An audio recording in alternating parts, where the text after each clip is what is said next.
Assalamu alaikum wa rahmatullahi wa barakatuh. Welcome to the weekly program. Say it like it is. Alhamdulillah. You know, there are so many wonderful individuals in different parts of the world, people that are inspiring us to greatness, people who do not have a victim mentality.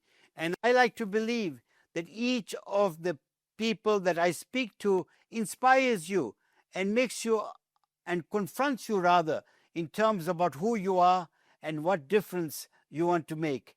And today, inshallah, you're going to enjoy this particular interview with this particular individual who is so indomitable, a person that really is such an inspiration. So it is my pleasure to say Assalamu alaikum to Brother Aslam. Assalamu alaikum.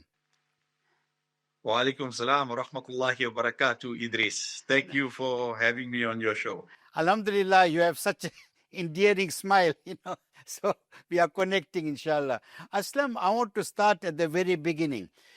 From my experience with you, I find you to be spontaneous, very, very energetic. You want to get involved in the community. What was it about your childhood? Okay, I'll take you through my childhood. I grew up in a town called Isabingo Beach down in South Coast. I went to Isabingo Beach Primary School, and then I went to my first year. That time we were called Standard 6. In high school, I went to Isabingo High, and then I left Isabingo High to go to Reunion Secondary. So I finished at my matric at Reunion Secondary, but I did madrasa in Isabingo Beach, Isabingo Beach Madrasa. Our head principal was Maulana Harun Abbasumar, and I went briefly to Talimuddin by Mufti Ibrahim Salaji, and it was different growing up in the time in Isabingo Beach to the children of today and the type of lifestyle that kids have today. I grew up in, Isabingo Beach is famous for sardines, life-saving, all different stuff. So, during madrasa time, if the sardines came up, your ustads, yourself, we got out and went to the ocean with your ustads, with your school teachers from school, with your crates, pulling out sardines. It was different way of growing in Isabingo Beach. What I can tell you is that I come from a very big sporting background where we were influenced or pushed into sports by my dad.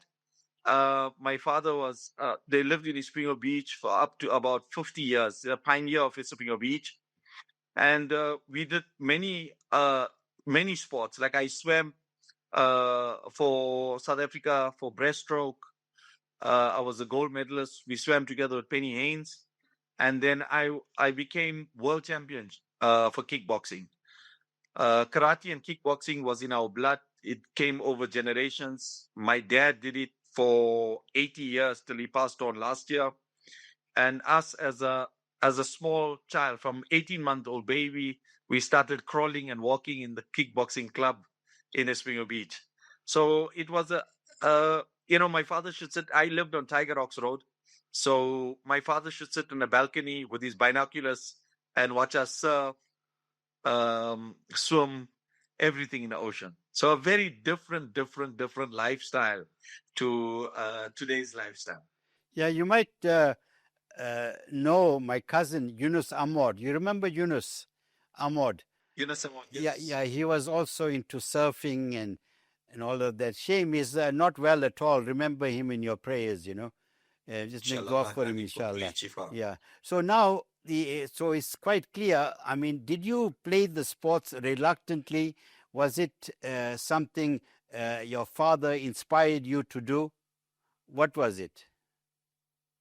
You see, growing up in Isabingo Beach, you come from a very good Islamic. I don't want to say that this town is better, but you from Derbs, you understand. Yeah. Isabingo Beach, the Islamic background growing up there was fantastic, was phenomenal. the Islamic ethos, the Islamic values instilled in yourself. I mean, as a child, I grew up on like Haji Baipadia lap. My father always had kept number one sitting for itikaf. So we interacted with ulama all the time. And my father was played a pivotal role in the community, number one, and then with us as children. For example, we never come from a very wealthy or rich background, and the values that he's given us, like firstly, tell him is your Islamic values. You know, do not compromise on your Islamic values. Don't enforce religion upon others. At my house, my mom would cook. We had people that should come and sit, friends, family, or people that come to our table. They were from Muslim backgrounds, Tamil backgrounds, Hindu backgrounds, Christian backgrounds, Jewish backgrounds. Race was never an issue. So we grew up in a very open society where, with whites, blacks, Indians, coloreds, everyone. It was an open door policy at our house, and because of sport. And then my father emphasized Islam number one, two, education. And in order to succeed, he says, my son, in order to succeed, you need to educate yourself. So he was pro education. And then sports. My father was a lover of sports. Till today, his legacy lives on through sports. So I won't say he forced sports upon us.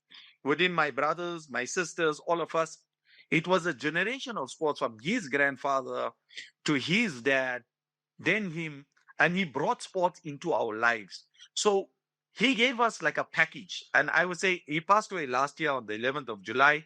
I lost both my parents within 7 months. On the 1st of Ramadan this year, I lost my mom.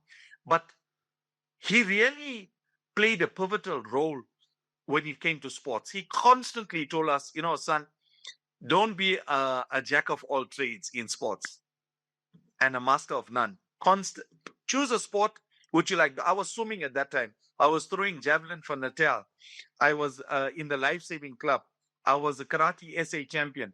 And then in my high school career, then in 1995, I was selected with the first team to go to the World Championships with my dad. We were 100 people selected to go. There were 100-man team, 98 Caucasians, two not whites, my dad and I. And shukr, with the blessing of Allah and through the mercy of Allah, we came back with the most number of titles and world titles between father and son. My relationship with my dad was not just father and son. He was my mentor. He was my coach. When my dad fought, I was at his corner. When I fought, my father was at my corner. We toured the world together. We were roommates. We had this relationship that, not just father and son. I knew where to draw the line between father and son, but he had that friendly nature that he knew how to interact with me at different levels and always motivated me and always, gave me, he was always dropped whatever he could do to be there. If I'm playing volleyball, we played volleyball at Natal level, provincial level. He would be there at the volleyball team side, bringing oranges for the team. If we were playing soccer, he brought stuff for soccer. If you were in a life-saving club, he brought, Durban style, bring crisp, bread, banana, you eat, you carry on, you soup. But he was very involved in our development. And I think in today's time, parents are so involved in their own type of living and lifestyle that they must or they don't have that time or that value for children today. Yes, may Allah grant your parents the highest status in Jannah, inshallah. And you're talking about your dad, and now it's also nostalgic for me because I had a similar relationship with my own father. And in the next segment, I want you to talk a bit about your schooling. Were there any teachers that stand out that, and I know you also the Vice Amir, stand out that inspired you? And I think it's very, very important because there are also teachers watching this program and parents. So there you have it in the first segment. We're talking to Aslam Mahomed. You could feel his energy enthusiasm. And what was remarkable about the first segment was the beautiful relationship he had with his beloved father. In the next segment, we're going to speak a bit about schooling, inshallah. Then we'll continue. Of course, I can tell you now, from what I've heard already, I think we need a few programs to talk to Aslam. Inshallah, we'll be back in a bit. Assalamu alaikum wa rahmatullahi wa barakatuh. Welcome to our second segment in the program, Say It Like It Is. So, Aslam, I was chatting with you, and you are waxing lyrical about your father and your family, alhamdulillah. And I know you're doing it with a smile, and I'm sure also nostalgic. Now, in terms of your school life, you've been to a few schools. Were there any teachers that stand out for you that really also enhance your understanding of the world or whatever? See, I'm not gonna isolate a particular teacher, but for example, I went to Espingo Beach Primary School. I went to Reunion Secondary. I went to for a short while to Espingo High. But in all my schools, I felt that the educators in all our school, in my schooling career, were very, very.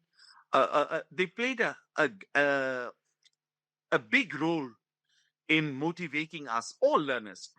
Uh, I will talk a little bit about Isobingo Beach Primary School, where, sports, they enhanced us in sports, encouraged us in sports, in education.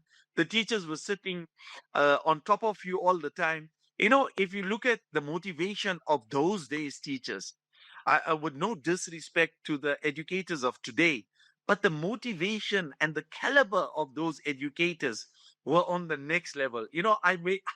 I'm involved in schooling at the moment with educators. I run a Muslim school together with a very explosive board and management. And if you're looking at dynamites, and if you look at it, then it takes me back to my schooling career. And if I go back to the Union Secondary School, at that time we had a stage where we were in high school and the school opened up. We were 350 learners. And when apartheid broke and we moved into the new era of democracy, and the school opened up from just the 350 Indian learners, because we are Group Areas Act, we are put into this Indian learners. And overnight, the school comes to 1,500 learners. So the school, our school wall in Reunion was separating the area from Reunion from Isipingo to Amlazi. So all the learners from Amlazi, when you opened up, came over into Reunion. And, I think that's what molded us, is that, interacting in the, from old to new South Africa, we were in that transition phase where all these learners came in. And the beauty of it, and what motivated me so much with my educators, with my principals, and the management at the school, was encouraging that I ran for SRC president. And we had you felt like a real politician. You had to run campaigns. I remember with the teachers, with my parents, with my colleagues and friends, I had to put a team together to run my campaign. And we were in school. And we had to vote. 1,500 learners in the school had to vote, and I became SRC president. It felt like I became the president of South Africa. That feeling, that nostalgic feeling. And then I became the head prefect. I was a sports boy in the school. But it motivated you. We had the Parent Teachers Association at that time, and I was just a learner. I was just a student in the school, and I was the vice president on that panel, serving with my principal, with my teachers, with parents, different parents, and myself with a schoolboy, with my blazer, sitting in these big meetings with all of them. And and you sit in the meeting and they say, what can you do? And you're a scholar, you're still in high school, you're in your FET phase. What are you going to do to enhance the school? And we looked at that time, crime rate was high. So I said, the first thing I'd look at, let me try and raise funds and put finances and put a fence around the school. We put up like a precast fence around the school. I was a sports person. We put up volleyball courts, basketball courts, cricket nets, soccer fields. In that time that that I served on the SRC as a president, we raised funds. We went to businesses, and like I said, I never come from a wealthy background. I had to walk from door to door to go to companies to ask them, you know what, I'm going to a world championship. I am the first non-white representative together with my dad. We're going to participate. I walked in prospecting from company to company. They gave you 5 rand. They gave you 10 rand. They gave you 50 rand. If you got 100 rand, you got a lot of money. And we had to raise the funds. We were doing demonstrations outside Grosvenor Court at the flea market. I don't know if you still remember that flea market outside Grosvenor Court and the beachfront. We should break tiles. We should kick stuff off people's heads, had a cloth on the floor, raise funds. But that was the fun of growing. And that's what I bring to the schools nowadays that I'm involved. I'm the Vice Amir of Benoni Muslim School. I served on the board for AMS and the provincial level. And the thing that what I miss and what I want from the learners is drive. And when you handed out things and you get parents that say, you know what, hey, let me give you this, let me give you that, and you don't work for it, you don't know the true feeling of earning it. And that's what I say. The children of today require drive. Those children that come from poorer backgrounds, you will notice that they have a much more drive than those come from affluent backgrounds. The affluent backgrounds think that they have the sense of my parents are there. But those poorer learners don't have that support of my parents' business I can fall in, or I can fall into that. They know I have to stand on my own 2 feet.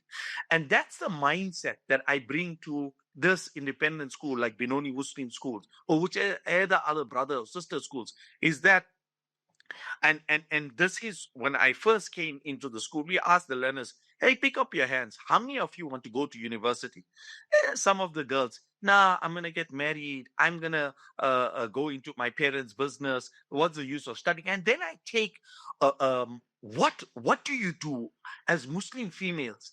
You want a Muslim gynecologist to look at you. You want a Muslim lawyer to help you, female, or a physician, or accountant, or whatever it is. Where are you going to find them if all of them are going to have this attitude that, you know what, I don't need to study, I'm going to get married? Then we went on to telling them, okay, look at society. You have this opportunity to study. You're doing so well in school at the moment. And then you look at social integration. You look at marriages that are breaking because the husbands, either spouse, are abusive, drug addicts, womanizers. And these women or abusers, offenders, and then these women undergo so much of this trauma and they become mortage upon their spouses. Because what happened? They have to live in this marriage because when they had the opportunity to study, they said, no, I'm going to get married. And now they realize, wow, I should have studied because I will have my independence. And that's where you have to motivate. And then I take the male learners and ask them, tell me, your father, COVID was the biggest lesson that you could ever have. Because with COVID, big businesses collapse.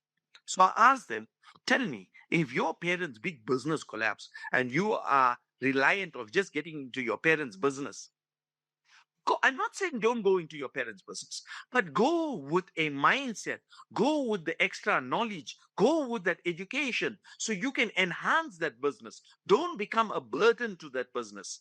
Go into that business that you can be a shoulder to lean on for your parents.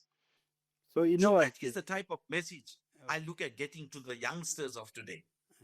You see, what's for me very clear from what you have said, I think those experiences you had as a child, as a teenager, even at school, with the school and with your family, has really prepared you for leadership. And I think that's a significant thing that parents sometimes unwittingly, instead of nurturing in the children leadership, we make them followers rather than leaders. So, a question I want to ask you, and something that we can talk about in great detail. How did you, for example, become the president of the Kickboxing Association of South Africa? I mean, were there not politics involved in terms of perhaps impeding you? What kind of challenges you had, and what kind of fulfillment do you get? So I want you to just do with it in the Okay. third So, quarter. so firstly, your leadership in school, you're 100% Idris. You're 100% correct. We went for leadership courses. We won leadership awards. Uh, um, but like for example, I'll give you the lessons that I learned from the sporting fraternity. I I was involved in kickboxing, as you know. I was multiple world champion. Um, in martial arts, and I grew in the sport. I took time off to study, but I never stopped my sporting career. And from a young age, my parents, my father had me like giving classes, teaching students, helping learners.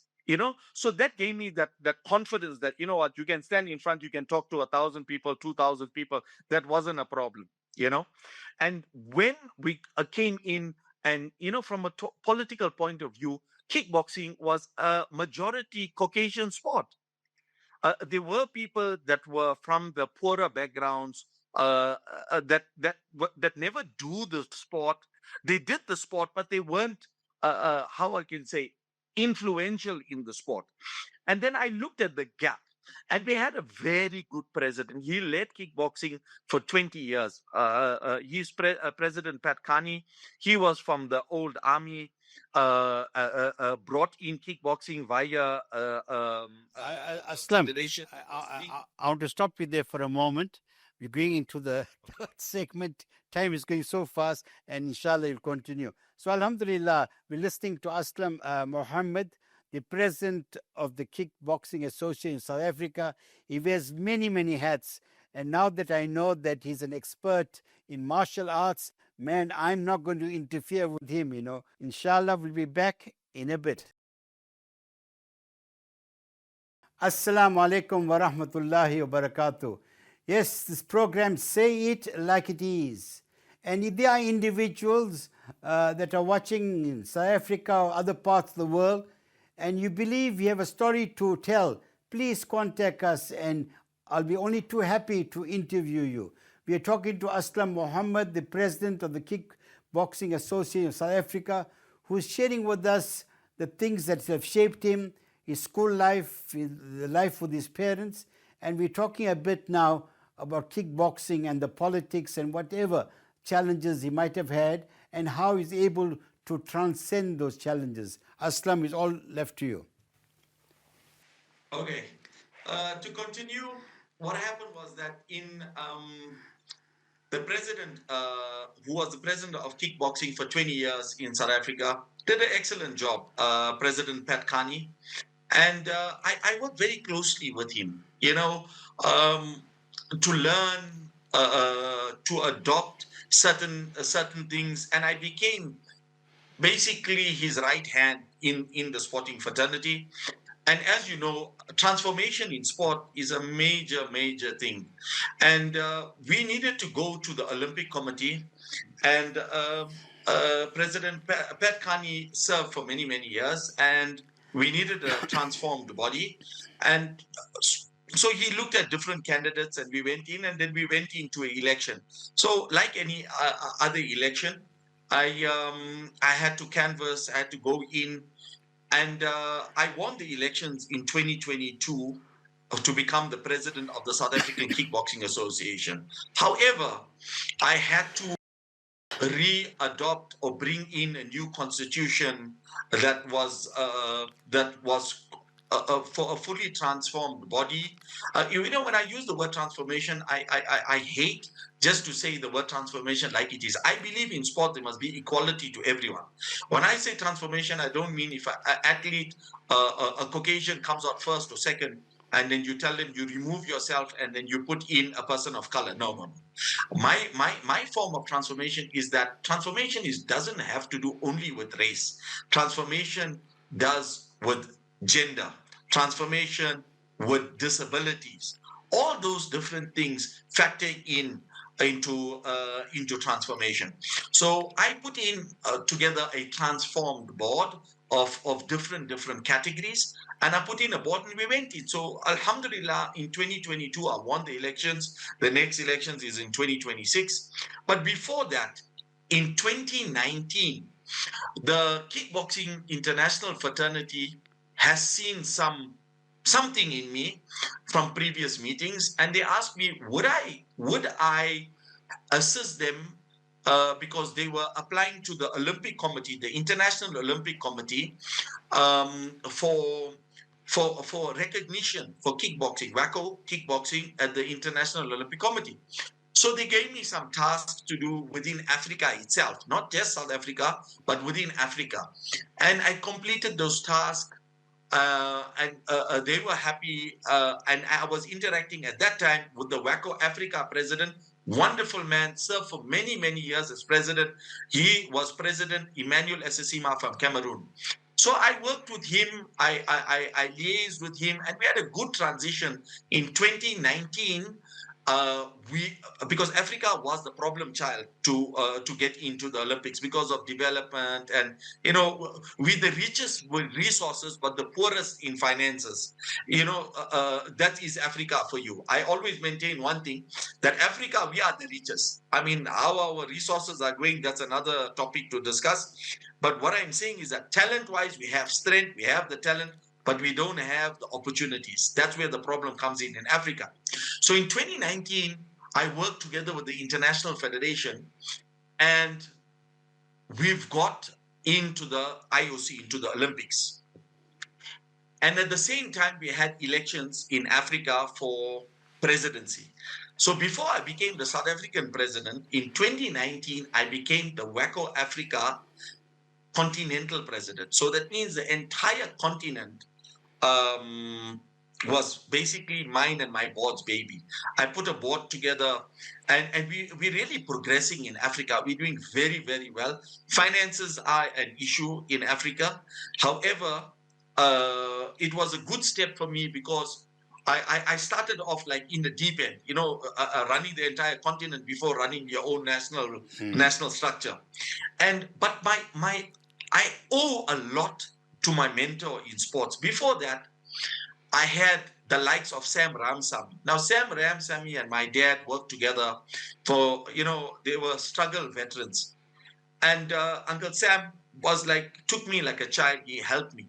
But my biggest mentor was none other than Mr. Gideon Sam.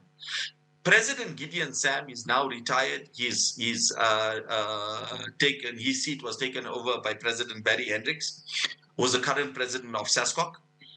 But President Gideon Sam, he took me like a real son. When I say he took me to meetings, international conferences, I met with the team that was training the intelligence agencies in the USA, the Navy SEALs, all those type of people. He took me in, he nurtured me, he told me how to sit with Anand Singh, all these people that are sitting on the IOC body. And he really taught me sports administration. And shukr alhamdulillah, to the mercy of Allah, Allah has placed me in positions where I met the right people that guided me to the right, into the right places. And like there's hijab in kickboxing in the Olympics. It's an Olympic sport. We IOC recognize, we would FISU, we would RFs, we would guys, we would anti-doping, with fair play, all these type we are the real, when I say the real McCoys. Well, and rubbing shoulders with these type of people that really nurtured me, and my international federation, I would talk that Mr. Roy Baker, Mr. Espen Land, who's the president and secretary of our international federation, have taken me under the wing and nurtured me and guided me, and taught me the ropes. And if it wasn't for these type of people in my life, I wouldn't have been where I am today, because they really showed me what to do, how to do it, and whenever you need expertise, who are the right people to tap on. And I think that's where my leadership qualities expanded. Today, alhamdulillah, I sit as the president of the national body, South African Kickboxing Association. I'm the current president as well of WACO Africa, which is the continental division. And I'm one of 14 people in the world that sits on the international body as the director of WACO IF. So these positions comes with a lot of tasks, management, and a lot of travel. Every 2 weeks, we're out of the country. We're working. We try and manage our businesses. And,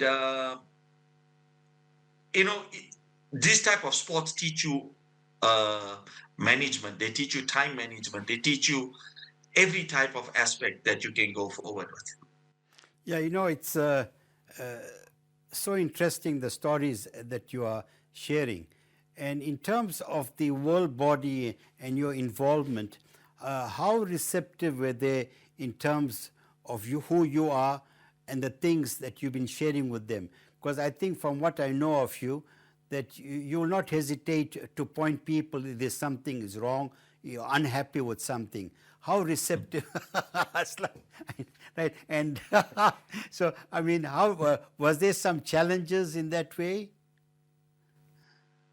I think if you are everything has its challenges but it has its good points as well.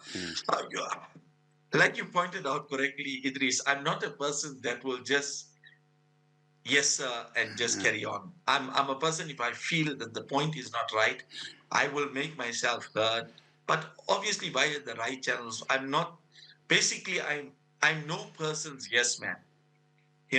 So I'm a person that will come forward and tell you, what, I feel that this is nice, but I feel that we can do it much better if we do it the other way. Africa has its challenges, but I must point out that the international board, they're very receptive to the challenges of Africa, because what we've done is that we opened it up for them to come to Africa to see the challenges, because you can't run Africa like Europe or Pan America or all the affluent continents. Asia has its challenges. Pan America, Oceania has its challenges, and Africa has major challenges. One of the things is, like, if you can, I don't want to go into politics and say, look at the commissions, what's happening. There are huge challenges when it comes to finances and those type of things. Like, we met with the Minister of Sport, Gayton McKenzie, in March. And, I hate it when at times, I'm not just pointing out to him or anything, where people make promises and do not deliver.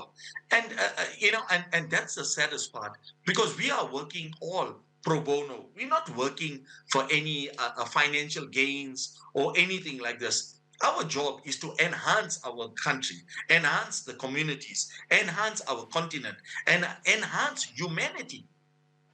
The most important thing is that you can make a difference for anyone. Whether I make a difference for a person who's sitting in Asia or Pan America or Africa or anywhere in the world, but if I was a positive influence to one athlete, one learner, I changed their life in a better way. This is my akhirah. Like I said, I went now to in Sri Lanka. We were there. If you look at what we learned, what was so important of Tajdeed, Professor Muhammad Abdullah and yourself, Idris, are very good influences. Zafar Ahmed, the president of GAIS, Global Associate Islamic School, you all are pushing and making changes globally. The same year, like if I take a good example of Tajdeed, where they say revive, review, and restore, but not to reinvent.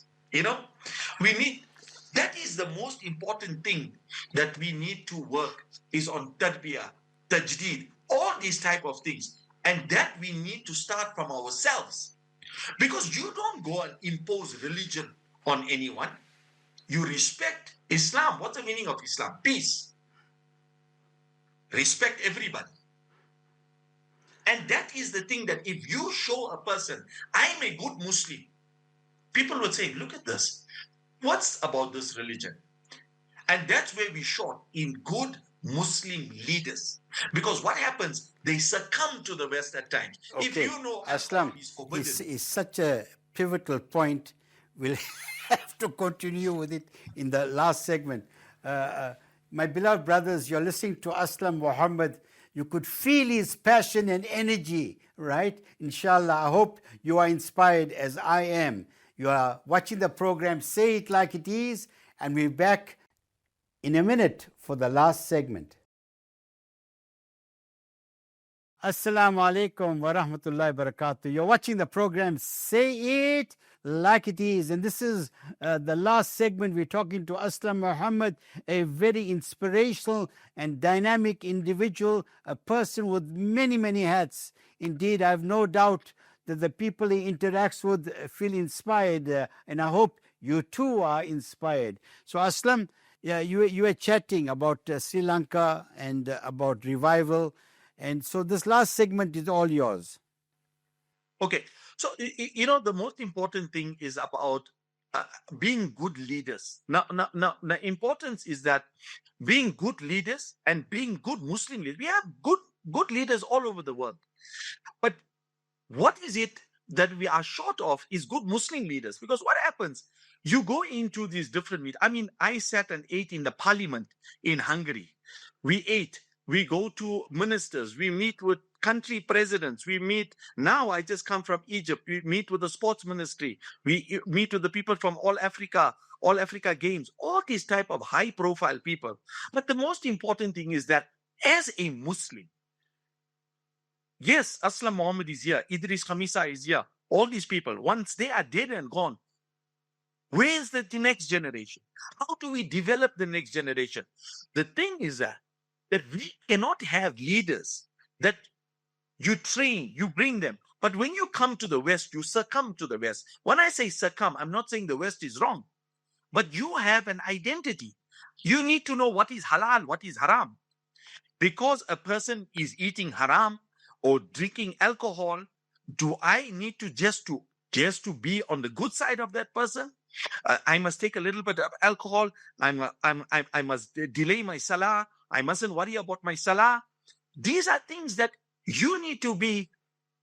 Excuse me, sir. I'm in a meeting. I give you a quick example. If I'm in a board meeting, my president, Roy Baker, I will tell him, please give me a few minutes. I need to make a prayer. It's this prayer time. Oh, please. Okay. Coffee break, tea break. Boom. I go read my salah and come back. Right? If you are in the tournament, if you need time for these type of things, they are so open. But the thing is that if you don't have, like in kickboxing, we got 65% of the countries. We are 148 countries, 132 countries with national Olympic national Olympic committees. 65% are Muslim countries, right? But I was the first person to ask about halal food. Now you ask yourself, you say, but why no one told us? But look at the akhlaq of our president internationally. Once he was aware, I told him we can't eat. Gave him the reasons why we can't eat food. Gave him the comparison of kosher food and these type of things. They understand. When I went to Italy, he made sure there was no alcohol at a certain dinner. He made sure there was. He thought chicken was just like that, and I had to tell him. I told him, Jazakallah, thank you so much. Thank you so much for just thinking of that. You create you actually went that extra mile to create halal foods and those type of things. But again, if you don't come forward, if you do not talk, if you do not ask, how you expect the rest of the world to understand? The importance is that never be shy of your religion, but do not impose your religion upon somebody. People will look at you and say, you know what? Okay, this person is doing this like this. Why? What's the reason? They ask questions. Then you can give them answers. But do not succumb. And now most of our leaders, or a lot of our leaders, they succumb to the pressure that they feel, okay, I can have wine, I can have this, I can do this. And that's the biggest problem. Now I go back to Muslim schools. If you take Muslim schools, and that's it, the future of education in our country, and I'm talking because this is a Muslim show, Islamic show, I am saying, how do we derive that Muslims, their children, the future of them? If you look at all the different ways the department and the country is pushing, we need to preserve the deen. And how you do it? By Muslim schools. But if you're going to get shot down from the mimbars, and you think that homeschooling is the solution, trust me, Idris, you are a master of education. You are a master. You've done it, you read books, and you keep on reading books. I've seen from Sri Lanka.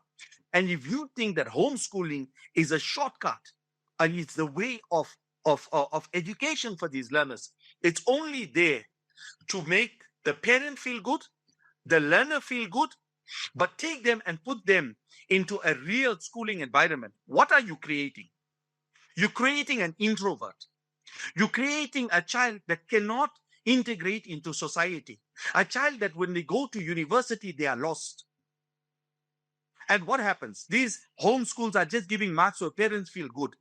You know, if you go to some of these schools, you'll see that they're doing English and Afrikaans in one period. They're doing 3 grades in one class, 2 grades in one class. So because of convenience, parents are saying, okay, let's go here. I'm not painting everyone with the same brush. But if we don't preserve Muslim schools, our future is bleak. That's one. 2 is that, shukar alhamdulillah, you involved on national level with Muslim schools. Yes, we've got so many Muslim schools in our country. We have so many Muslim learners. Now look at when you're going to universities, there's racial quotas. There's all these different quotas. The process now, after 30 years of democracy, should be let the best learner go in. Now you get this amount of from this race group, that amount, this, that. And what happens? You cannot, how is that fairness? There's no fairness in it. So I asked ourselves, what are we doing? What are we doing as AMS National, as the Muslim Association of Schools? What happens to our Muslim learners that we take to grade 12? What's their future? Because we know what's the future applying to universities. So where is the creation of a Muslim university? I ask you, Idris, I'm building a masjid tomorrow. I go to many people, I knock, they'll throw money at it. But if I turn on and tell you, I'm building a university, a Muslim university, I'm putting Muslim schools up, I'm trying to enhance the Muslim schools, I will get resistance. Why? No, it's not a Darul Uloom, it's not a masjid. I'm not saying I'm not anti-madrasas. I'm not anti-Darul Ulooms. I'm not anti-masjids. I'm saying, why not have the wing for education in Islamic ways? Where is the future for these learners? Every forum put 4 universities when they saw the Afrikaans students weren't getting into universities. We are very quick to send money here, send money there. I'm not saying don't help the other countries. But charity begins at home. It's in the Quran, there's hadith. Your neighbor comes first, your family comes first. All these things. Our Muslim Ummah of South Africa need a Muslim university or Muslim universities. I'll take Sheikh Jangir. When I met him now in Sri Lanka, and I told him this is the problem. He put me with the Malaysian head. I think his name is Mahat. You can correct me. What's his name, Idris? Amin Megat. Amin Mega. What a wonderful human being. What a wonderful man. That till today, till this morning, he's sending me opportunities for learners that want to come to Malaysia, to the UAE. All this, he's taken out the time to do these things.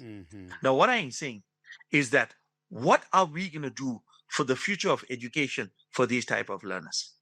How are we going to fund it? How are we going to do it? Why don't we get our big players to come down, identify? Doesn't have to be Gauteng. It can be anywhere in the country.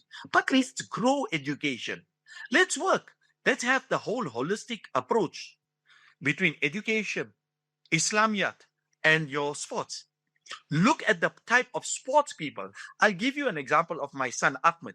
5 days before his trial exams, he was at the World Games in Chengdu, China. What happened? Because of sports, it gave him time to finish his syllabus in time. He knew that he had to prepare for the World Games. He had to go with the Olympic team, and he had to prepare for his matric exams and trial exams. But again, when you have good leadership, when you have aim in life, and you have good management,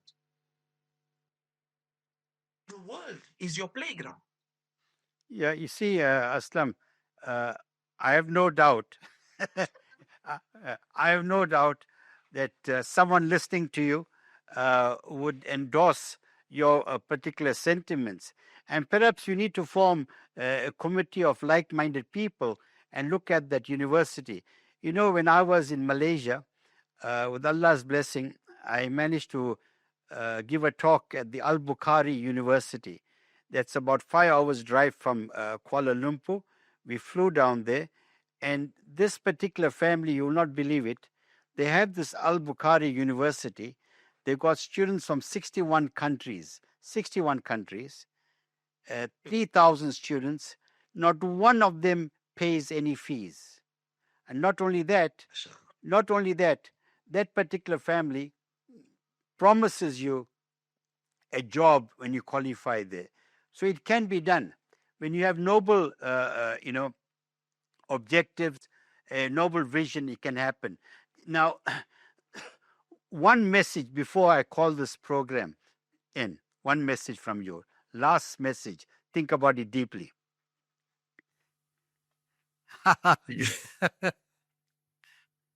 I always tell everyone, and this goes out to the Muslim community, is that always be a good Muslim. Anything you do it with a good heart. And if you do it with a good heart, Allah will guide you. No, I think it's a very, very profound way to end the program. Whatever you do, be a good Muslim and do it with a good heart. Yes, you've been watching the program Say It Like It Is. And on your behalf, I want to say Jazakumullah to my brother Aslam Mahomed. May Allah keep you strong, your family strong. And inshallah, I'll talk to you immediately after the program. Right? So this is your... most welcome. This is your genial host, Idris Kamisa, saying, until the next time, say it like it is.